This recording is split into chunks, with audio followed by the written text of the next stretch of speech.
What's going on? This Minutes with Mellon. We're going to take a really long video and make it short. Hit that like and subscribe.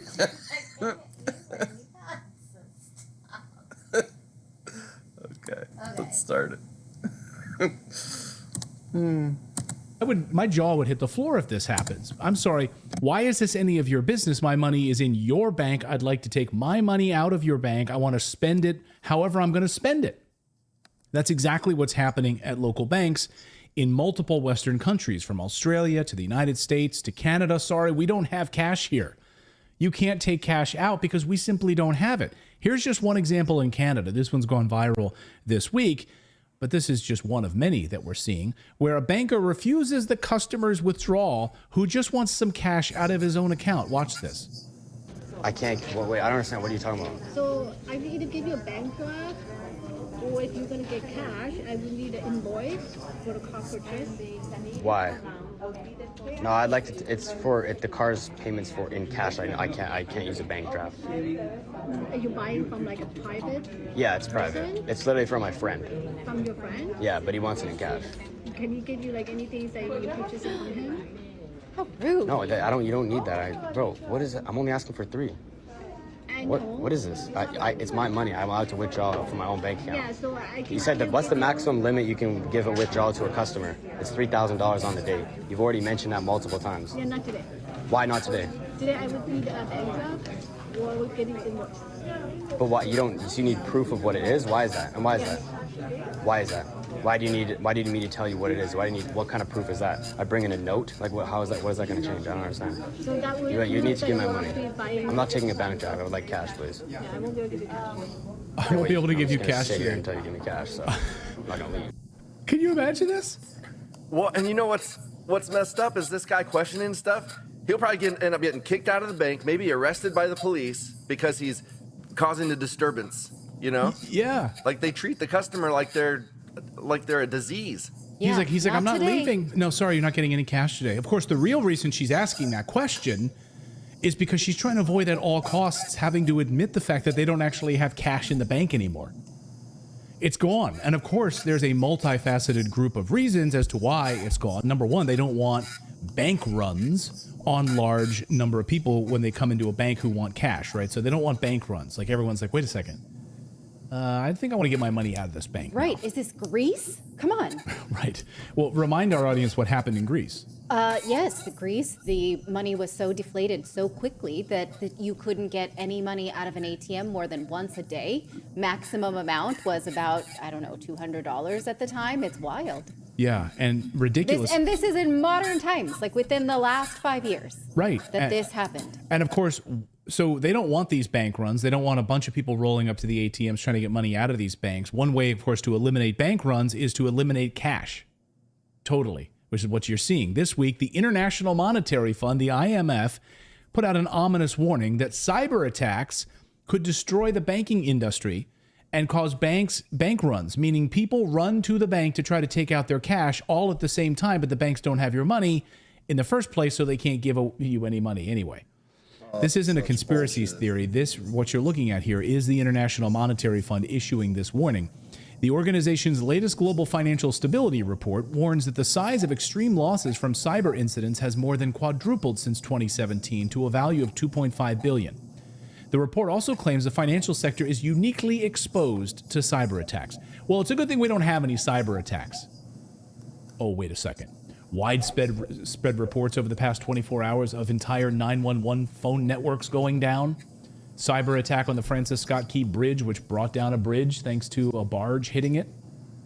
But yeah, we don't have any cyber attacks to worry about. So Which is currently being investigated by the FBI. You should say that so no one says, like, where'd you get that, Clayton? That's a conspiracy. Yes, the FBI is currently investigating the Francis Scott Key Bridge 20 days after it struck the bridge and brought it down. Anyway. I have a question really quick. So are they still, when they add to the monetary, like the money supply, are they still required to print what they're putting out, or are they just adding it in a computer? Because what I'm wondering is if there's actually a shortage on notes. No. You know? It's a fraction of the actual money that's technically in supply, in circulation. The ones in, the digital version of the dollar, there's only a fraction of that actually available in cash and coins that exists in the United States. The rest of it is digital. Before the pandemic, when they changed the laws for deposits, it was 4%. So now, best guess is 1% of money that exists in our economy actually exists in paper form. Can you imagine? So now the IMF, according to their bank runs note in this report, says the risk of bank runs. The IMF claims incidents in the financial sector could threaten economic stability if they erode the confidence of the financial system or disrupt critical services. For example, the organization warns that cyber attacks could cause bank runs, where large numbers of customers withdraw money from the bank and strain its finances. The IMF warns. The IMF says their solution is an all-digital framework. Da-da-da, of course. Scare you, make you fear terrorism and cyber attacks, and move you to an all-digital framework with no cash whatsoever. Here's their report. Digitization means the more financial transactions and services are conducted online, it creates more entry points and vulnerabilities for hackers to exploit. Weak corporate governance of cybersecurity means that some financial firms may not invest enough in cybersecurity and may not have adequate policies or procedures to prevent, detect, or respond to cyber attacks. So this move towards digital infrastructure means that we also need to have the cybersecurity back-end infrastructure. That's why you're seeing the rise of CISA in the United States, the cyber insecurity division within the United States government now, which is with this new FISA law and everything else, is the infiltration of American businesses so that the government has their hands in all of this. Not just that, but on what you can say. CISA has said that they want to make it clear that they can downrank American citizens who cause panic in the banking industry. They have said that. We've showed you that. I forgot about that. You're right. Go ahead, David. And also this is so there was a legislation that was put in place by big corporations for a certain sprinkler system in hotels. So it put a bunch of small mom and pops out of business. And this is the same thing. It's like these small companies aren't going to be able to afford this high-tech cybersecurity stuff that they're putting out there. So it's another way to squash small businesses. Or small banks. Well. Yeah, Right. exactly. But what they think they can do is exactly this video we just showed you, is stop this kind of thing, plus conversations around it, because they know that bank runs are not going to spread in the mall or the town center. They're going to spread on Twitter, and then you will go to your local bank. So they think they can control it by taking control of the internet and free speech. And we knew this was going to happen. They already told us to prepare for this all-digital future. We've been reporting it here on the show. In 2019, the CEO of Bank of America, not a small bank, said that it costs them billions of dollars to have to deal with cash. They hate cash. They told us as way back in late 2019. They don't want cash. They want an all-digital future. Here's the CEO of Bank of America. We are the largest sort of card coming out of wallets, Google Pay, Apple Pay, Samsung Pay. That total was $4 billion last year. So 10-factor already on Zelle, and Zelle's growing at a faster rate. So it's growing at 100% a year, basically, Zelle transactions are. So you're atomizing money, you're making it more available, just like the ATM did when you could go in and get 20s instead of 100s because you didn't want to stand in line just to get 20s, and suddenly 20s became the norm going out of the machine, and $40 was a lot, and you could go back. This has all changed the way money works, but there's both attacks on both sides, and driving down the cost is a preeminent thing. And we've been driving that cost down hard. Because we want a cashless society.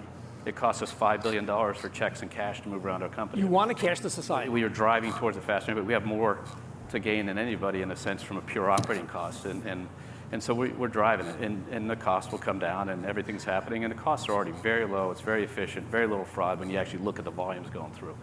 So we hate cash. We want a cashless society. Bank of America CEO. If you want to understand, of course, how all of this is playing out, the European Union has already done this, already made it illegal for you to use more than $1,000 in cash to pay for anything, or you'll be fined. You could go to prison for it. Here was Christine Lagarde being punked on a phone call. She didn't know that this person wasn't a legitimate caller, but got her on camera to admit what is happening now with this new cash in Europe scheme.